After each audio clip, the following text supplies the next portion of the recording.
do what I do. To free a slave, because there was too many free black people walking around there. Okay, all right.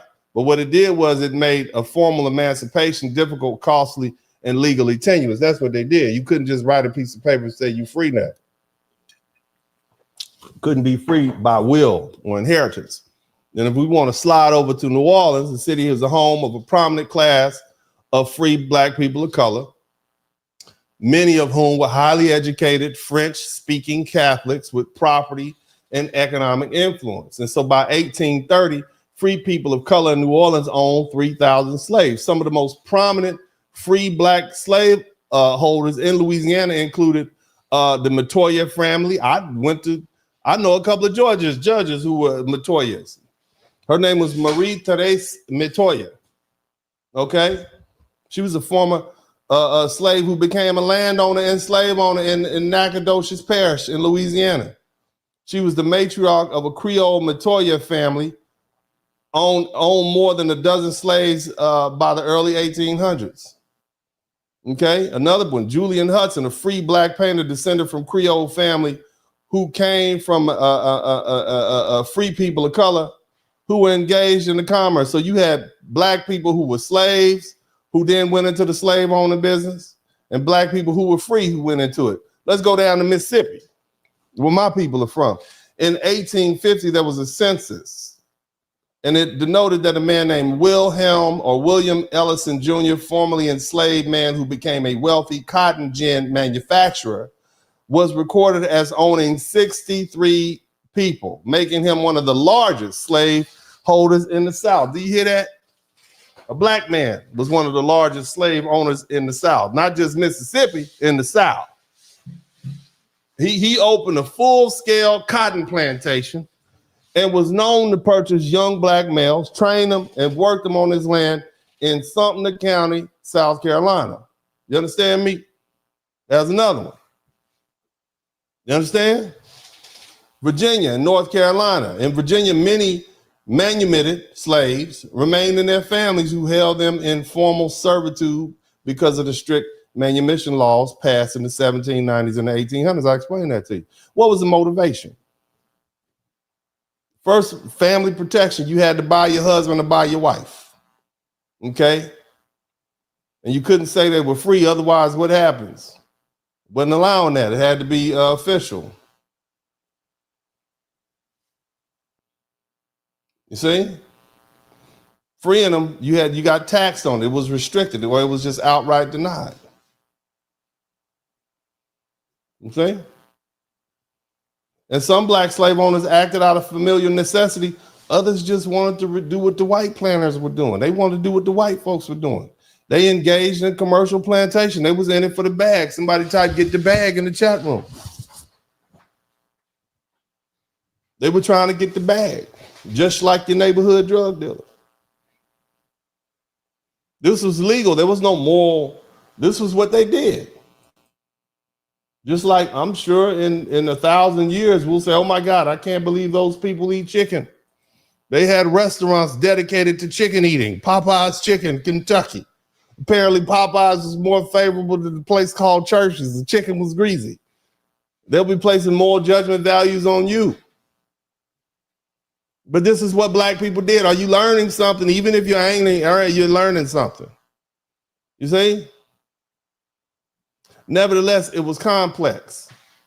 You had some people who were children of whites, Creoles, whatever, from interracial situationships, and those white men gave them slaves. These mixed race heirs inherited freedom and enslaved people.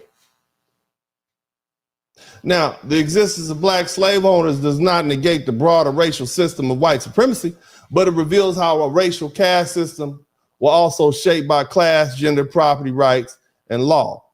Okay, free black slave owners were still subject to racial discrimination themselves.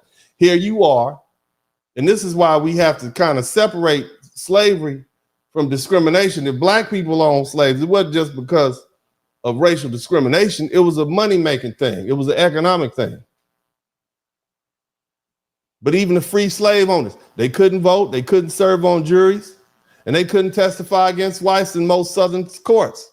Despite their being property owners, they were often viewed with suspicion by white authorities and subject to repressive legislation, especially after events that happened like the Nat Turner Rebellion in 1831, okay? Who owned land, who owned property. Some owned slaves. Some participated in the slave trade in that regard. Some were born free. Some were light-skinned, whatever color. They were all black. The Dred Scott decision affected all of them. And so the 14th Amendment reversed that. You see? Now let's dig a little deeper into the 14th Amendment. Again, understand that when the Civil War ended, the U.S. faced a pivotal question. What are we going to do with these 4 million enslaved black people? The 13th Amendment, enacted on December 6, 1865, it abolished slavery, right? Except for those who were incarcerated. Shout out to Eddie B. Okay, it only ended legal bondage. Okay? It didn't define black people as citizens or guarantee them any constitutional protections. The South responded swiftly. We're going to put these black codes in place. We're not going to let them vote. We're not going to let them testify against white people. We're going to restrict their movements.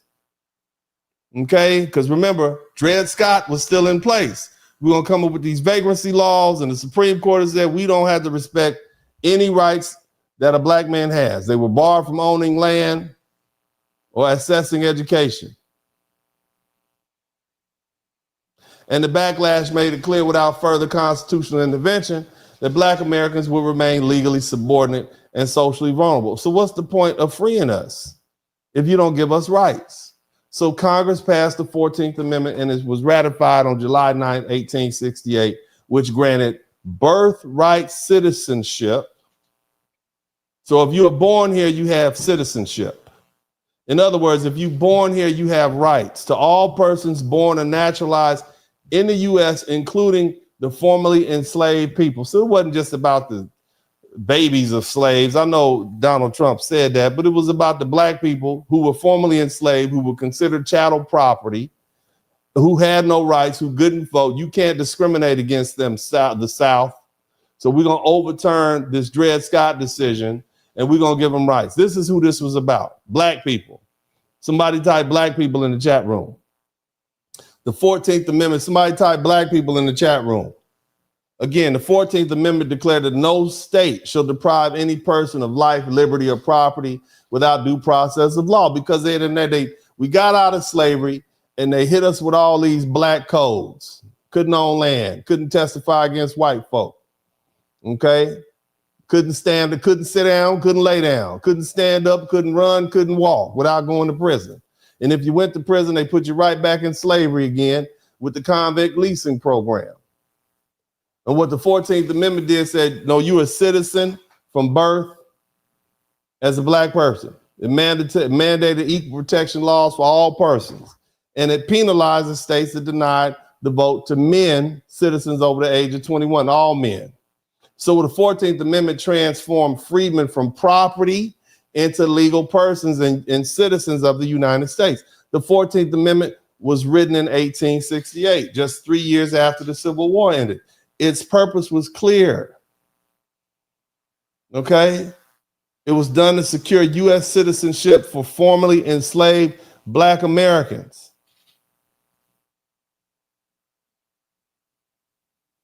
We were formally classified as property.